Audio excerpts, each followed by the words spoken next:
Alô, som.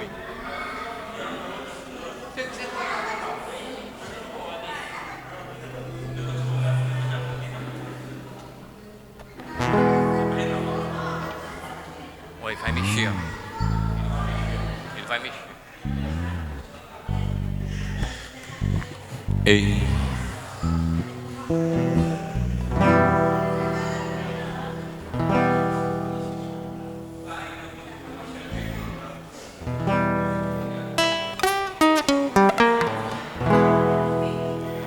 Bom dia, bom dia.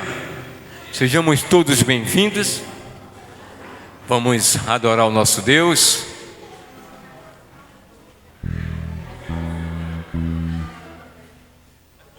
Né?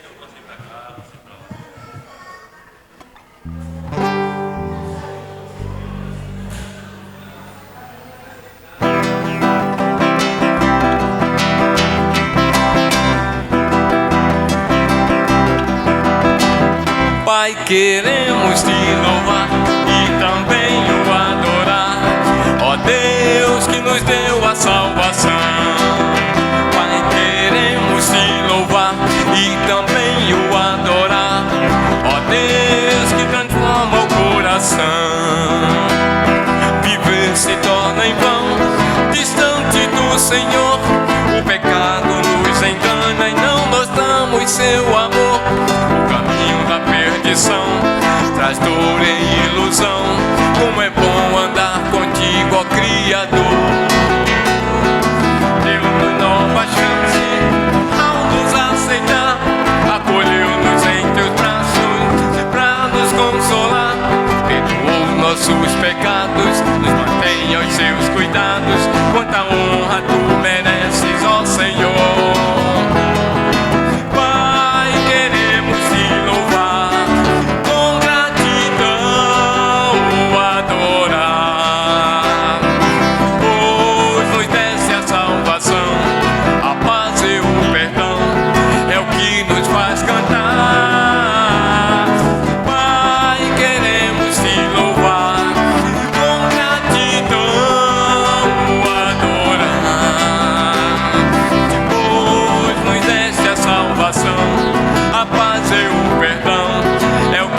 Faz cantar.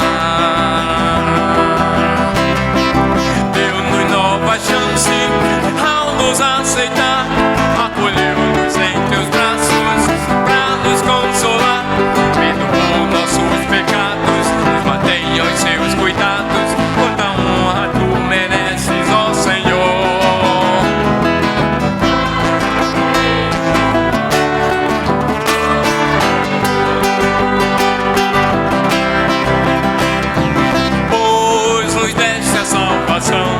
A paz e o perdão é o que nos faz cantar. Pai, queremos te louvar.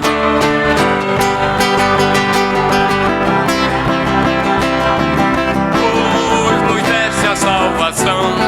A paz e o perdão é o que nos faz cantar.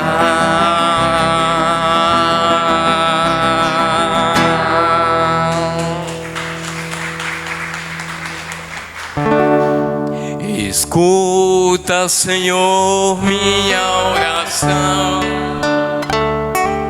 Considera os meus pensamentos. Atenda a voz do meu clamor. Meu Deus e meu Rei, porque a ti orarei. Ouvirás minha voz de manhã. Oh,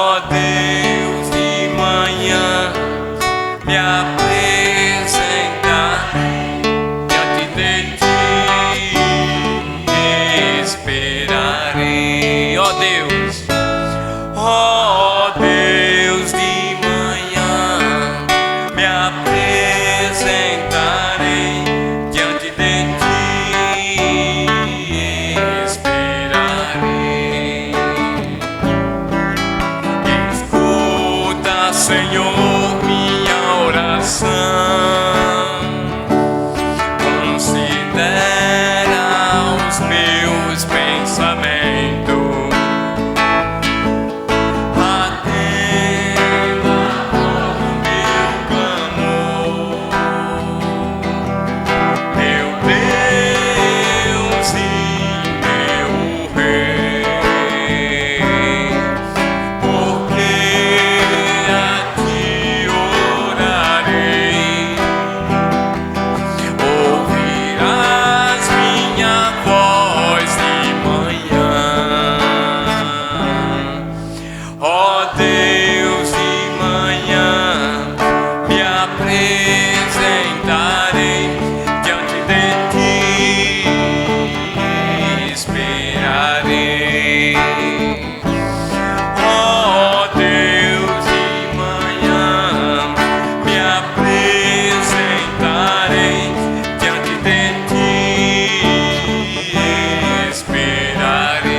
Ó Deus, de manhã me apresentarei diante de ti,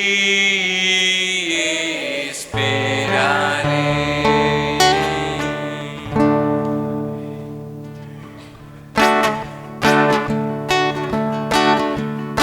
Vamos lá. Certo dia estava andando pela vida quando me chamaram para conhecer Jesus. Depois de um tempo estudei a Bíblia e descobri aquele que por mim morreu na cruz. É Jesus.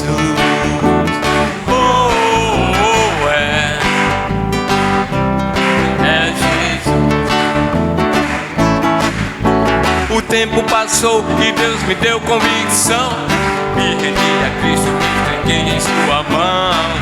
O meu batismo renovou meu coração. Nova criatura, me sinto desde então.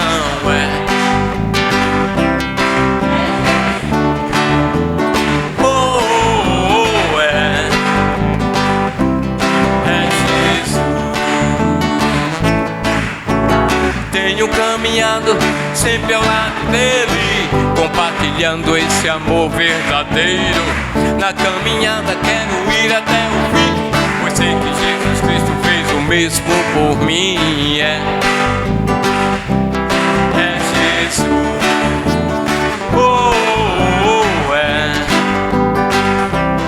É Jesus.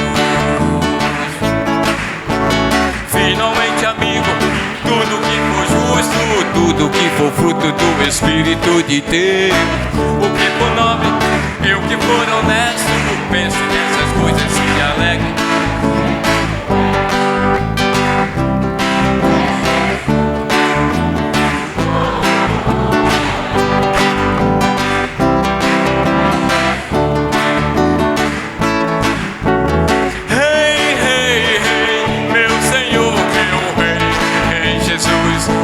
Salvador, meu Redentor, morreu por mim na cruz. Hey, hey, hey, meu Senhor, meu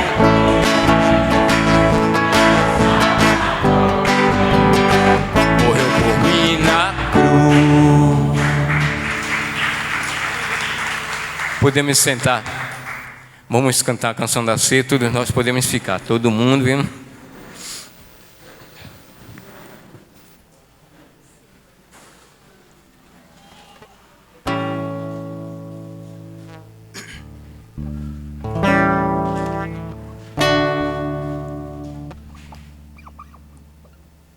Vamos adorar o Rei dos Reis, ao Cordeiro da louvor, e glorificar o meu Senhor, que é o grande eu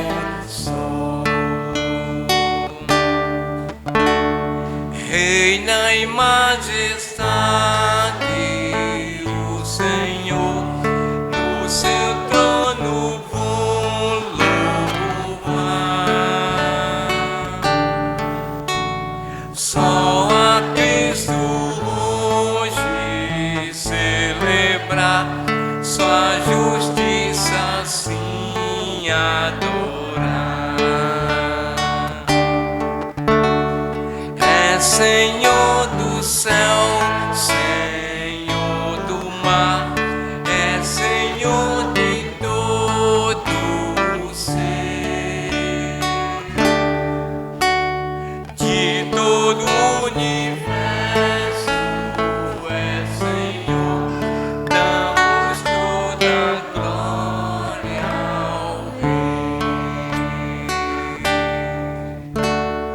Aleluia ao Cordeiro,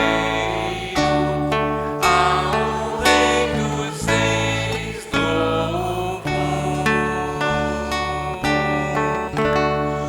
Aleluia ao Senhor do céu, que é o grande eu sou. Reina em majestade o Senhor, no seu trono vou louvar. Só a Cristo hoje celebrar, sua justiça sim adorar. É Senhor. É Senhor do céu, Senhor do mar, é Senhor de todo o ser, de todo o universo é Senhor, damos toda a glória ao Rei. Aleluia. Aleluia ao Cordeiro, ao Rei dos Reis louvor. Aleluia ao Senhor do céu, que é o grande eu sou.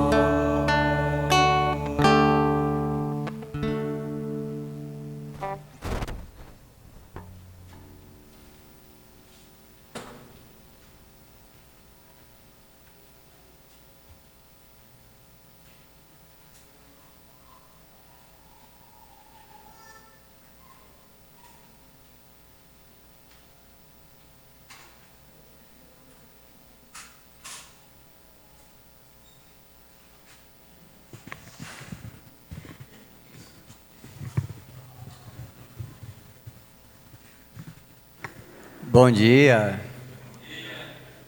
A paz de Jesus esteja conosco. Esse é um momento muito especial para nós como igreja e também um momento especial do nosso culto, que é a ceia de Jesus. E é um momento que todos nós participamos, né? Sejam cristãos batizados, sejam visitantes, sejam nossos filhos. É um momento para todos nós, né, como congregação. Mesmo que você não venha a tomar do suco de uva e comer do pão, é um momento que você pode participar. E é interessante esse momento, né, porque é um momento que a gente pode estar com Jesus. Jesus, ele se faz presente espiritualmente nesse momento, né? No momento da ceia. E aí eu queria fazer uma pergunta para você, né? Você gostaria de ter um tempo com Jesus hoje? Né? De face a face, poder falar com Ele. Esse é o momento, né? Esse é o momento da ceia. É o momento que você pode falar com Jesus. E Jesus está aqui espiritualmente para lhe ouvir. Tem uma passagem, né, que fala lá em Mateus 18, versículo 20, que Jesus fez uma promessa para nós, que Ele vai estar sempre presente em nosso meio, né? Diz assim: pois onde se reunirem 2 ou 3 em meu nome, ali estou no meio deles. E Jesus, Ele cumpre as suas promessas, né? Então, nesse momento, nós estamos nos reunindo em nome de Jesus. E Jesus, Ele vai se fazer presente espiritualmente conosco. E então vamos poder participar desse momento, né? Da ceia. Tem uma outra passagem que eu queria ler com vocês, mais específica sobre a ceia, lá em Apocalipse 3, versículos 20 e 21. Então, como participar desse momento, né? Jesus, Ele vai estar espiritualmente no nosso meio. Então, a gente pode falar diretamente com Jesus, é um tempo íntimo com o próprio Jesus. E o que devo fazer, né? Ou como devo agir? A gente vai falar de um aspecto, né? De uma maneira que você pode agir nesse momento da ceia. Seja você cristão ou ainda não. Então diz assim: eis que estou à porta e bato. Se alguém ouvir a minha voz e abrir a porta, entrarei e cearei com ele, e ele comigo.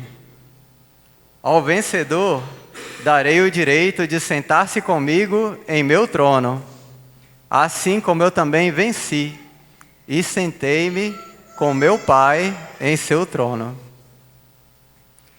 Então é muito especial aqui Jesus falando, né, que Ele está à porta e bate, né? Que porta é essa? É a porta do nosso coração. Né? Então nesse momento da ceia, nós podemos abrir a porta do nosso coração para Jesus. Né? E se a gente faz isso, a gente permite que Jesus entre em nosso coração, entre em nossa vida, que Ele possa reinar, né? Em nossas ações, nossas atitudes, nossos pensamentos. Ao fazer isso, Jesus fala que vai entrar e vai participar da ceia conosco. Né? Então esse momento da ceia é um momento para a gente abrir nosso coração, permitir com que Jesus entre e participar dessa conversa, dessa ceia junto com Ele. E aí a gente pode nesse momento relembrar, primeiramente, que Jesus é vitorioso. Né? Jesus, Ele venceu o pecado, Ele venceu a morte e Ele teve vitória, né? E por isso Ele é o nosso Salvador, né? E ao mesmo tempo que Ele é vencedor, Ele compartilha dessa vitória conosco. Na verdade, Ele se entregou à cruz, né? Ele entregou a carne dele para ser massacrada. Ele derramou o sangue dele por você, por mim. Né? E Ele fez isso num ato de amor. Né? Um ato de nos dar a vitória sobre o pecado, sobre a morte. E Jesus fala que Ele nos deu a vitória, né? Então Ele conquistou essa vitória para nós por meio da sua morte na cruz, e que no fim dos tempos Ele vai nos chamar para sentar com Ele no trono dele. Imagina isso, né? Você vai sentar no trono de Jesus, assim como Jesus sentou no trono de Deus após a sua ressurreição, né? E sua subida aos céus. Então, nesse momento da ceia, que a gente possa primeiro se lembrar disso, reconheça a presença espiritual de Jesus. Ele vai estar aqui, né? E Ele quer estar com você. Depois, você pode abrir seu coração para Jesus e permitir que Ele entre, que Ele faça morada na sua vida. Você pode, nessa conversa com Jesus, reconhecer que a vitória é dele sobre os pecados, sobre a morte, e que Ele conquistou essa vitória na cruz. E a gente pode então também agradecer a Jesus, agradecer a Ele por Ele ter nos amado, por Ele ter conquistado essa vitória sobre o pecado e sobre a morte para nós, para mim, para você, para cada um de nós.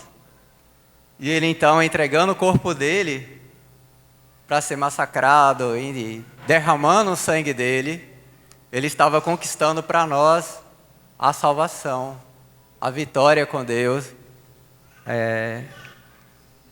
a certeza de que por meio de Jesus nós estaremos no céu por toda a eternidade.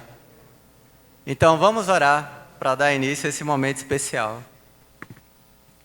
Senhor Jesus, queremos muito entrar na Tua presença e agradecer por Sua vitória na cruz por nós.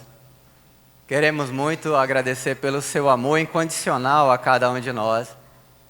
O Seu amor na cruz nos constrange, Pai, porque sabemos que o Senhor entregou a si próprio e sofreu a injustiça que nós merecíamos receber por causa de nossos pecados. Queremos tanto agradecer-te e pedir que o Senhor possa fazer morada em nossos corações, que o Senhor possa estar presente em nossas vidas, Pai, para que de fato possamos corresponder ao Seu amor por cada um de nós. Pedimos que o Senhor aceite a nossa adoração, o nosso agradecimento, e que o Senhor possa cada vez mais nos permitir viver debaixo do Teu reino. Oramos gratos, em Teu nome. Amém.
Esse é o momento de ofertarmos a Deus.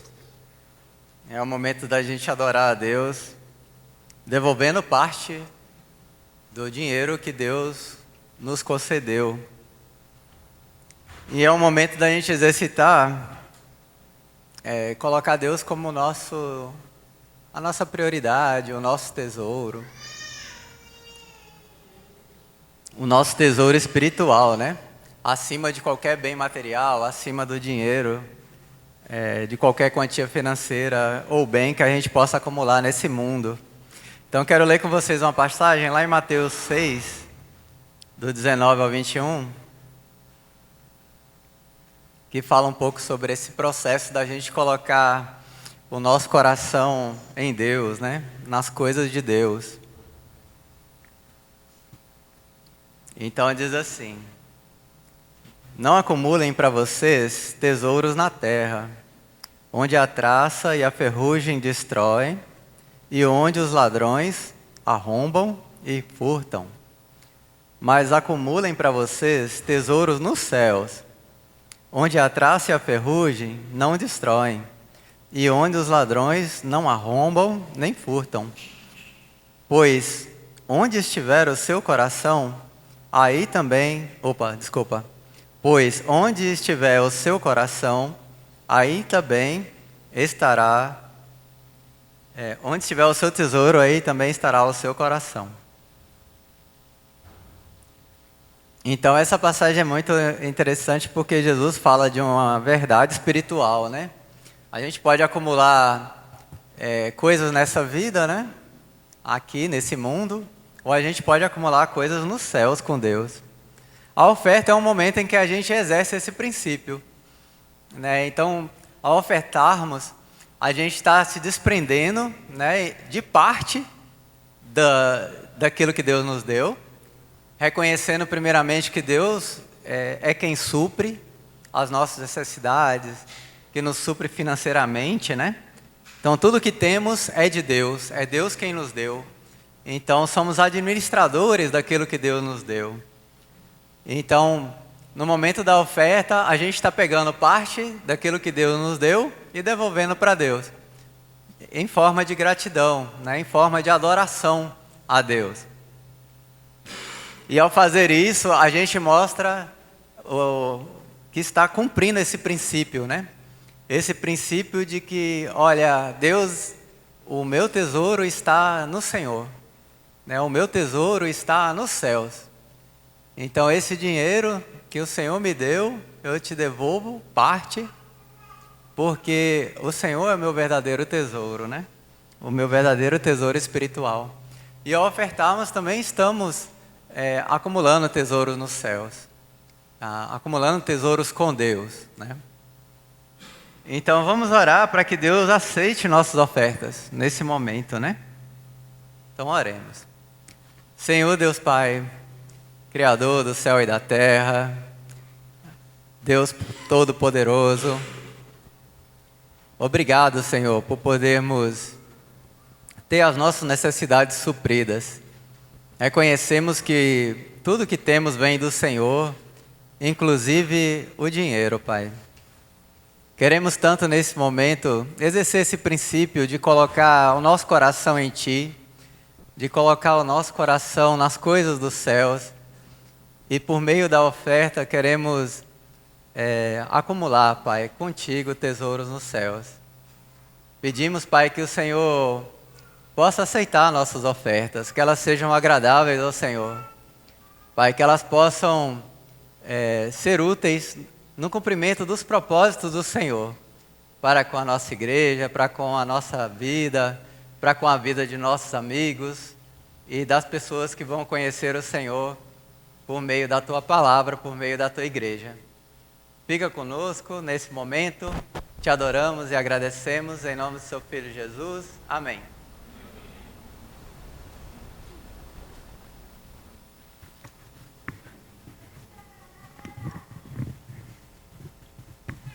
Vamos nos pôr de pé. Cantar mais um louvor. Durante esse louvor você pode fazer sua oferta, né? Quem for ofertar.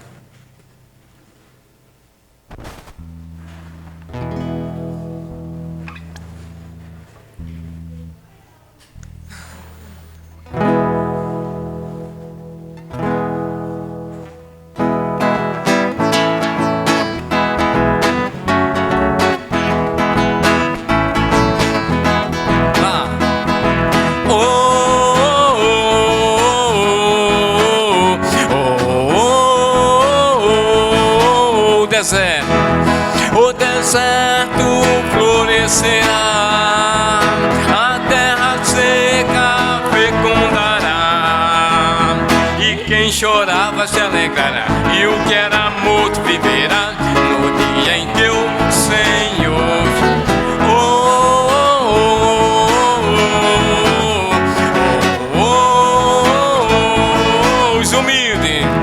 os humildes irão reinar, e o semeador colherá. Então os surdos ouvirão, e até os mudos cantarão, quando o Senhor lhes...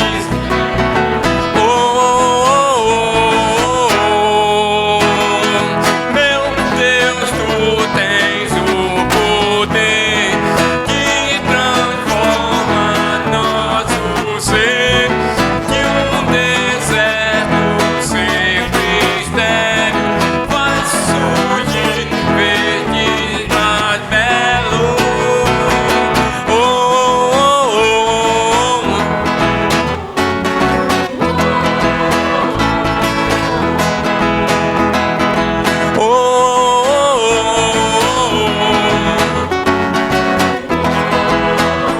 Deserto.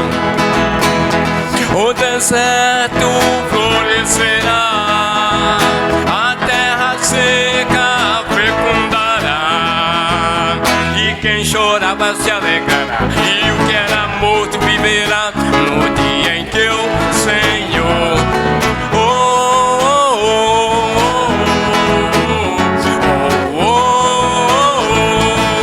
os humildes irão reinar, e o semeador colherá. Então o Senhor lhes dê amor.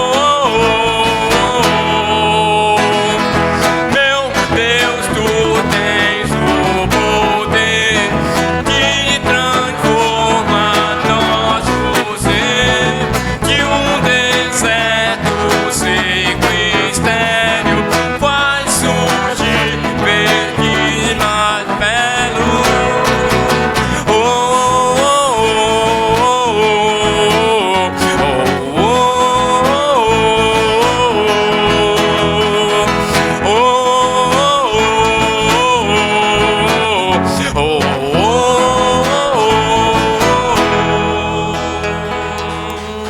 Podemos sentar. As crianças podem. Bom dia, igreja. Mais um domingo que estamos para louvar o Senhor. Nossas crianças vão subir para ter a aulinha delas. A gente vai continuar falando sobre a mensagem de Jesus. E hoje a gente vai ver a parábola do fariseu e do publicano, lá em Lucas 18, do 9 ao 14. Lucas 18, do 9 ao 14. Parábola do fariseu e do publicano. Vamos ler. Há alguns que confiavam na sua própria justiça e desprezavam os outros. Jesus contou esta parábola. 2 homens subiram ao templo para orar. Um era fariseu e o outro era publicano. O fariseu, em pé, orava no íntimo: Deus, eu te agradeço porque eu não sou como os outros homens, ladrões, injustos, adúlteros, nem mesmo como este publicano. Jejuo 2 vezes por semana e dou o dízimo de tudo quanto ganho. O publicano, porém, ficou à distância. Ele nem sequer olhava para o céu, mas, batendo no peito, dizia: Deus, tem misericórdia de mim, que sou pecador. Eu digo que este homem, e não o outro, foi para casa justificado diante de Deus. Pois todo aquele que se exalta será humilhado, mas quem se humilha será exaltado. Vamos orar. Deus Todo-Poderoso, Deus, queremos agradecer ao Senhor por mais um domingo que estamos aqui. louvando, engrandecendo o Teu nome, agradecendo por tudo que o Senhor tem feito em nossas vidas, que o Senhor possa ficar com esse momento que vamos refletir na Tua Santa Palavra, que o Teu Santo Espírito possa conduzir tudo que for falado e tudo que for ouvido, para a Tua honra, para a Tua glória, também para a edificação da Tua igreja, para a salvação dos nossos visitantes, que o Senhor possa conduzir e direcionar, para que a gente possa entender o que o Senhor quer nos ensinar com essa parábola. Te oramos gratos em nome de Jesus. Amém. Então, nessa parábola nós temos dois personagens. E ele também já diz até o motivo. Por que Jesus contou essa parábola? Qual era o objetivo de Jesus? Ele queria ensinar alguns que confiavam na sua própria justiça, em pessoas que se achavam boazinhas, e que desprezavam os outros, se achavam tão melhores e tão superiores, que segregavam, discriminavam outras pessoas. Jesus tem esse objetivo com essa parábola, no versículo 9. E no versículo 10, ele conta que nessa parábola há dois personagens, o fariseu e o publicano. Por que será que Jesus escolheu esses dois personagens, o fariseu e o publicano? Quem era o fariseu? Quem era um publicano? O fariseu, ele fazia parte de uma seita dentro do judaísmo, uma seita bem elevada, bem conservadora. Não era qualquer um que recebia o título de fariseu.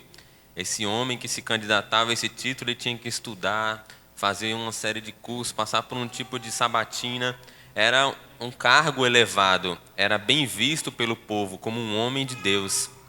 Um fariseu era como se fosse muito além de um pastor hoje, um presbítero, alguém como um bispo, um arcebispo, alguém com um cargo muito elevado dentro ali do judaísmo. Esse era a figura do fariseu na época de Jesus. E quem era o publicano? O publicano era visto como um traidor. Era um judeu que trabalhava para os romanos para ajudar os romanos a recolher impostos. Então, esses dois personagens são bem distintos.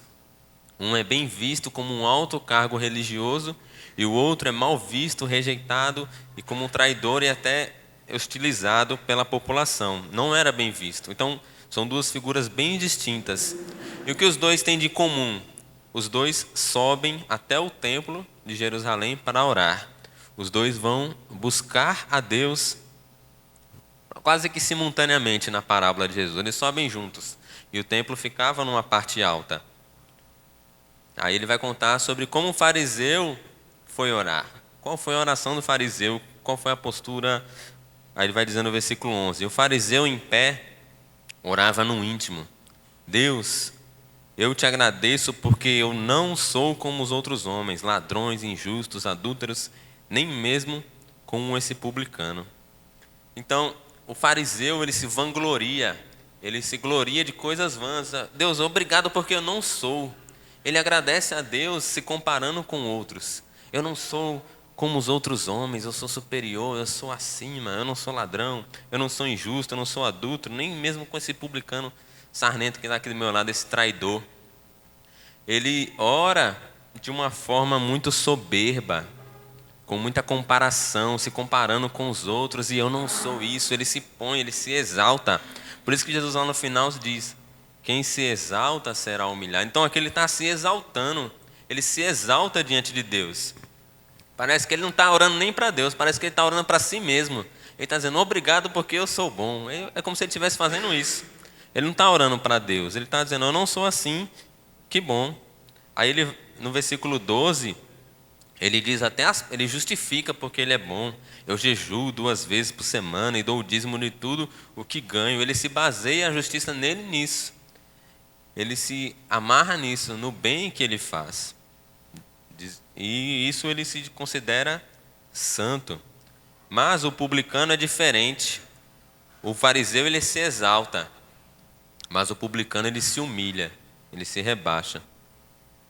Ele fica à distância, porque no templo tinha um lugar santíssimo, o Santo dos Santos ficava no meio, e os judeus podiam ficar no pátio mais próximo, o átrio dos judeus, e tinha um átrio dos gentios, que era mais distante. Então, os gentios não podiam entrar nos átrios, então havia essa distância do lugar santo, era de acordo com a santidade da pessoa na época. Então ele fica à distância, ele se sente vergonha, ele não olha para o céu, Ele bate no peito, arrependido, porque fez coisas erradas. Quando a gente faz besteira, vacilei. E ele ora: Deus, tem misericórdia de mim, que sou pecador. Vê, o fariseu diz: eu não sou como os homens. Mas o publicano, ele reconhece: eu sou pecador. O fariseu diz: eu não sou pecador. Mas o publicano diz: eu sou pecador. Ele reconhece que é pecador. Ele reconhece que Deus precisa ter misericórdia dele. Que Deus precisa ter paciência, compaixão dele. Porque ele tem feito coisas erradas. E a conclusão de Jesus nessa parábola, ela é muito importante, porque ele diz: eu digo a vocês que este homem, o publicano, e não o outro, o fariseu, foi para casa justificado diante de Deus. Então, como o publicano se humilhou, reconheceu que era pecador, reconheceu que precisava de misericórdia de Deus, se humilhou, ele foi justificado diante de Deus, ele foi exaltado. E o fariseu que se exaltou, não voltou justificado diante de Deus, porque ele está errando, ele está errado pelo orgulho dele, pela soberba dele, pela presunção dele, e não se arrepende, não reconhece os seus próprios erros. Por isso que Jesus diz: pois todo aquele que se exalta será humilhado, mas quem se humilha será exaltado. Então, Jesus, com essa parábola, vem nos ensinar que a gente não pode ter soberba diante de Deus. Não tem como. Deus é santo, Deus é puro, Deus é perfeito. Não tem como a gente chegar diante de Deus: Deus, eu mereço ser salvo, eu mereço ir para o céu. Ninguém na história mereceu ou vai merecer a salvação. Todos nós somos salvos pela graça de Deus. É o favor imerecido. Nós não merecemos a salvação. Ninguém aqui é digno, muito menos eu. Ninguém aqui merece. Ninguém vai merecer. Ninguém vai ser nunca digno de ser salvo. Somente pela graça de Deus, pelo sangue derramado de Jesus que a gente viu na ceia, Ele nos convida a sentar com Ele por merecimento dEle, não merecimento nosso. Nunca vamos merecer, nunca. Só que o que Deus nos pede é o arrependimento. Porque nós somos pecadores, nós falhamos. Nós falhamos ontem, falhamos ano passado, semana passada, nós falhamos hoje, nós vamos falhar ainda antes de acabar o dia e até a gente morrer, a gente vai errar. Só que Deus nos pede arrependimento. Entendermos que somos pecadores, que erramos, pedimos perdão a Deus, pedimos perdão às pessoas que erramos, tentamos consertar os vacilos que damos com as pessoas, com Deus, e buscamos fazer diferente. É isso o arrependimento. Deus não pede de nós perfeição. Deus pede de nós arrependimento, mudança. Pede que nós sigamos a Jesus. Pede que nós sejamos discípulos de Jesus. Nos esforcemos para aprender a tudo que Jesus ordenou. Como a gente vê em Mateus 28. Então, a misericórdia de Deus triunfou sobre a justiça. Porque se Deus fosse ser realmente 100% justo, ninguém seria salvo. Ninguém é salvo pela justiça, nós somos salvos pela misericórdia de Deus. Em Jesus toma sobre si na cruz, por isso que foi tão sangrento, por isso que foi tão doloroso, por isso que foi tão horroroso a morte de Jesus, porque era a ira do pecado que ele estava levando sobre si. Jesus podia ter caído, batido a cabeça, morrido, ter tido um infarto, mas não, foi uma morte muito horrível, humilhante e sangrenta, porque era o nosso pecado que estava ali, era para a gente estar ali.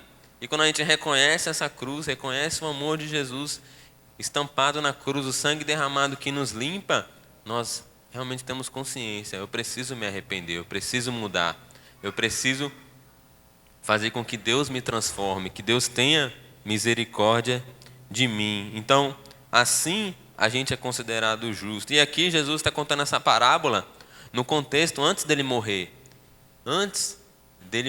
na cruz. Então, pela cruz a gente pode ter ainda mais facilidade de ser justificado diante de Deus. Eu tenho uma imagem para mostrar para vocês, que o fariseu era mais ou menos assim, é uma equação, essa equação da salvação.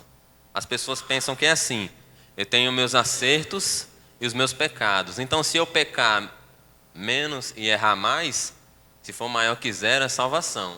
Agora, se eu peco demais e acerto pouco, é condenação.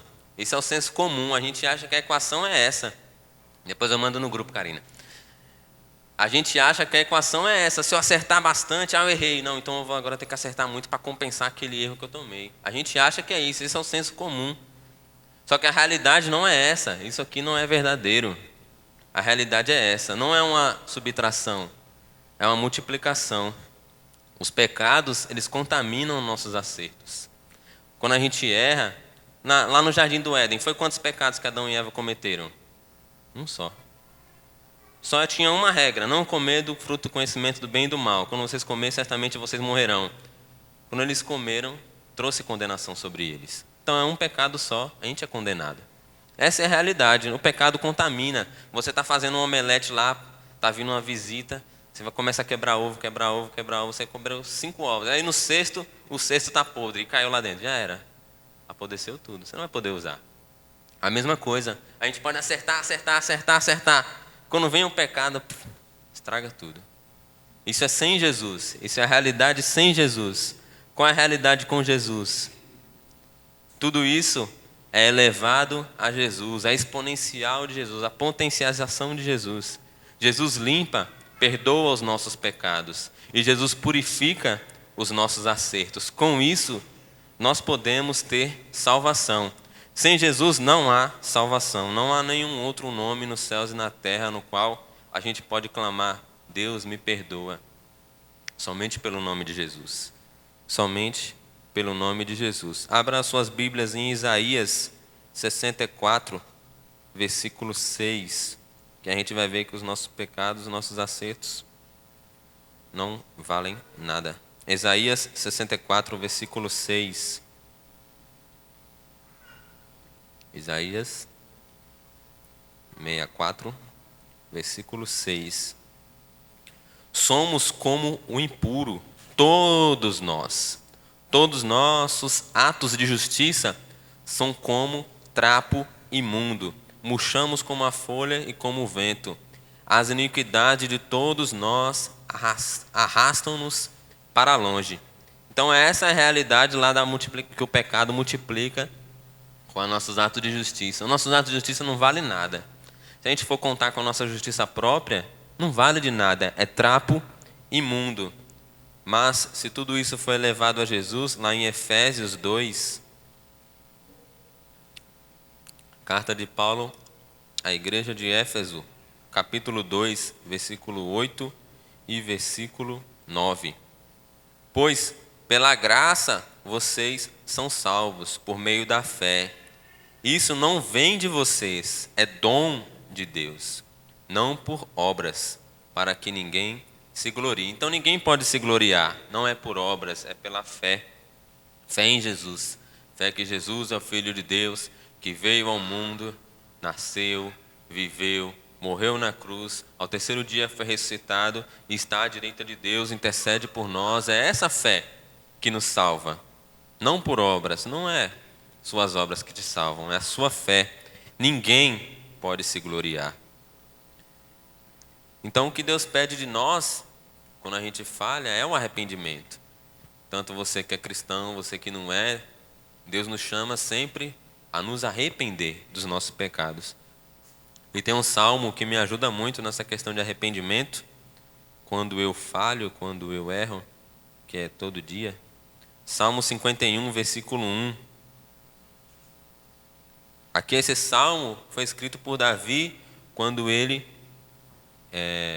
adulterou, Batseba matou Urias e ainda escondeu o pecado dele. Aí Natã vem, repreende ele e ele realmente se arrepende. Olha a postura de Davi. Vamos ver o coração de Davi e como se arrepender. Tem misericórdia de mim, ó Deus, conforme o teu amor leal, conforme a tua grande compaixão. Apaga as minhas transgressões. Lava-me de toda a minha iniquidade e purifica-me do meu pecado.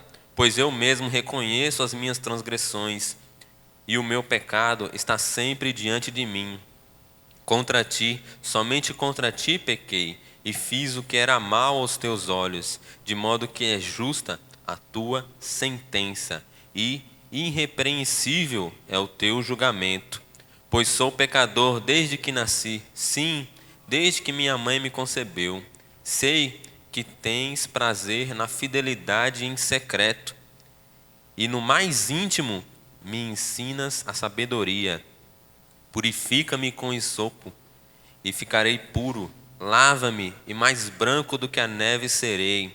Faze-me ouvir de novo o júbilo e alegria, e os ossos que esmagaste exultarão. Esconde o rosto dos meus pecados e apaga todas as minhas iniquidades. Cria em mim um coração puro, ó Deus, e renova dentro de mim um espírito estável. Não me expulses da tua presença, nem tires de mim o teu Santo Espírito. Devolve-me a alegria da tua salvação e sustenta-me com espírito pronto a obedecer. Então ensinarei os teus caminhos aos transgressores, para que os pecadores se voltem para ti. Livra-me da culpa dos crimes de sangue, ó Deus, Deus da minha salvação, e a minha língua aclamará a tua justiça. Ó Senhor, dá palavras aos meus lábios, e a minha boca anunciará o teu louvor. Não tens prazer em sacrifícios, senão eu os traria. Nem te agradas com holocaustos. Os sacrifícios que agradam a Deus são um espírito quebrantado, um coração quebrantado e contrito, ó Deus. Não desprezarás. Pela tua vontade, faz Sião prosperar. Ergue os muros de Jerusalém. Então, nesse salmo, vocês podem meditar mais em casa. Ele é um processo onde Davi vai entendendo o seu pecado, vai pedindo a Deus misericórdia, vai reconhecendo que ele é pecador, vai pedindo a Deus que Deus purifica, que Deus lave ele, que Deus apague os pecados dele, que Deus não se esconda dele, que Deus não expulse ele da presença, que o pecado faz isso conosco, nos afasta de Deus.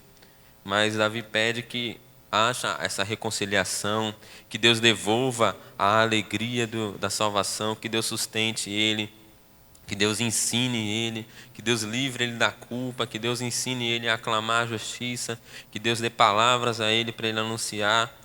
E nesse finalzinho ele fala: os sacrifícios que agradam a Deus é um espírito quebrantado, um coração contrito, um coração consciente de seus pecados. E quando a gente é consciente dos nossos pecados, a gente consegue alcançar o coração de Deus. Deus não despreza, Deus está próximo. E também a gente consegue se relacionar melhor com as pessoas, principalmente quando as pessoas erram conosco.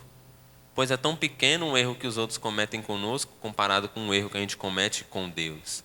A gente também recebe a misericórdia de Deus e passa a misericórdia de Deus. A gente recebe o perdão de Deus e dá esse perdão às outras pessoas. Recebemos o amor de Deus e passamos esse amor para outras pessoas. É como a lua. A lua não tem brilho próprio, ela só reflete a luz do sol. Assim somos nós. Tudo que temos de bom, na verdade, é a luz de Deus passando por meio de nós. Então, esse era o que eu queria compartilhar com vocês. Que Deus nos ajude a nos arrepender dos nossos pecados dia após dia, hora após hora, minuto a minuto, segundo a segundo.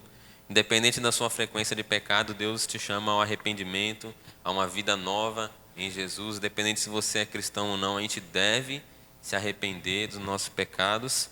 E Deus já deu Jesus por isso, para que a gente pudesse ter o perdão. A graça está aí. A gente estava estudando a Bíblia com Braga.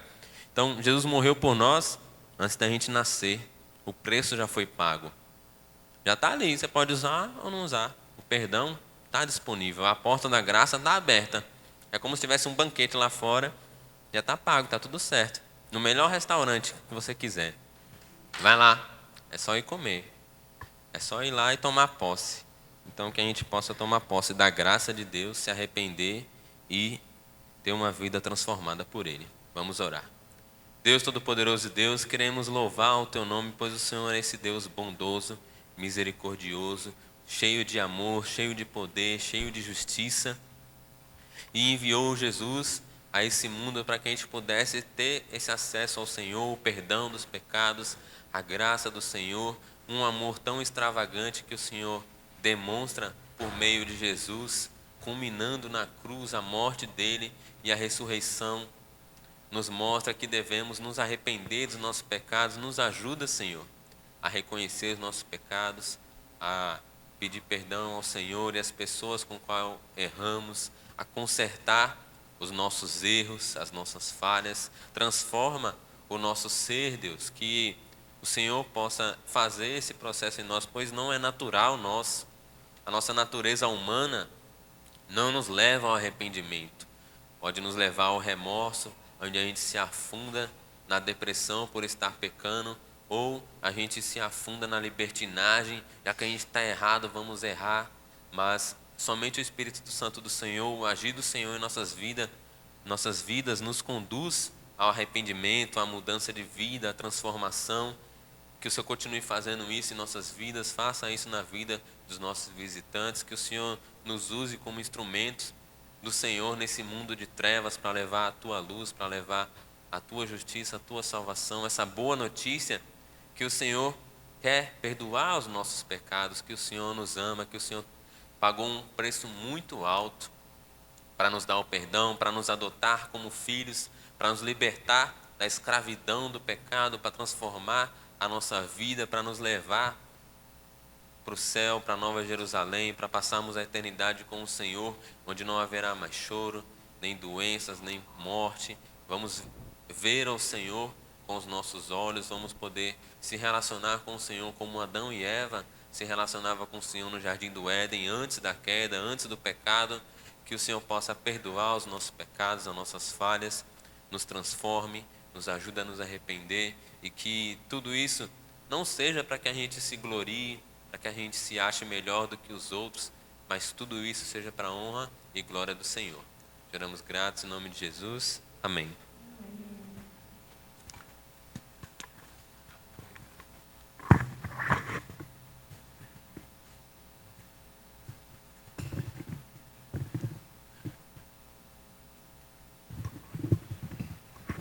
Vamos por de pé.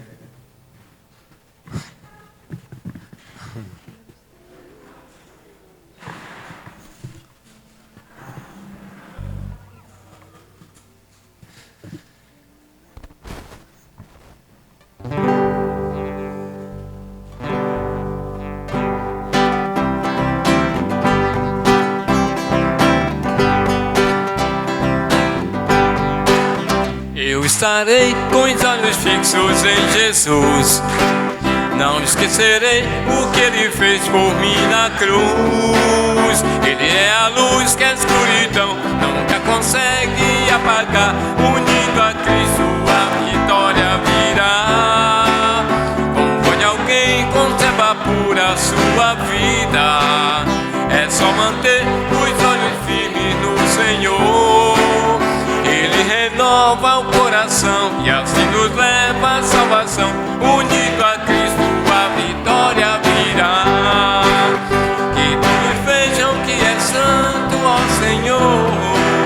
Que tua vontade seja feita com amor. Que muitos tomem a decisão de servir com gratidão, viver pra sempre ao teu lado então. Santo, ó Senhor.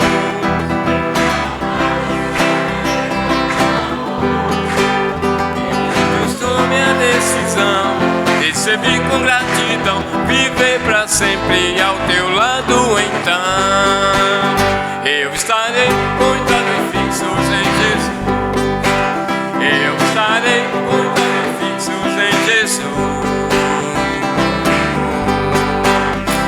Dia e noite, canto de alegria, são louvores de coração. As vozes estão unidas, vivendo juntas uma canção. Pai, alcança o meu interior. Pai, é meu escudo protetor.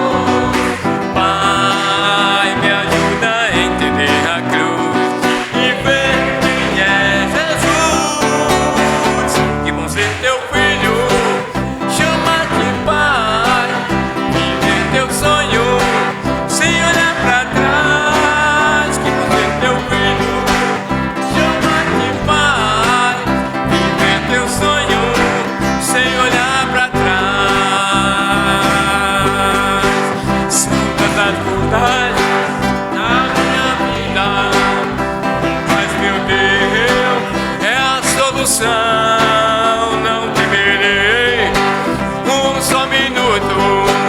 Viva a verdade, não há ilusão. Pai, alcança o meu interior. Pai, és meu escudo protetor. Pai, me ajuda em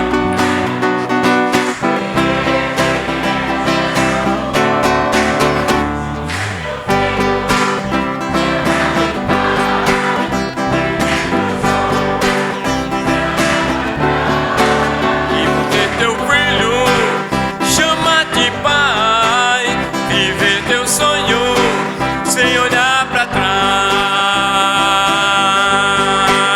Eu estarei com os olhos fixos em Jesus. Eu estarei com os olhos fixos em Jesus. Eu estarei com os olhos fixos em Jesus.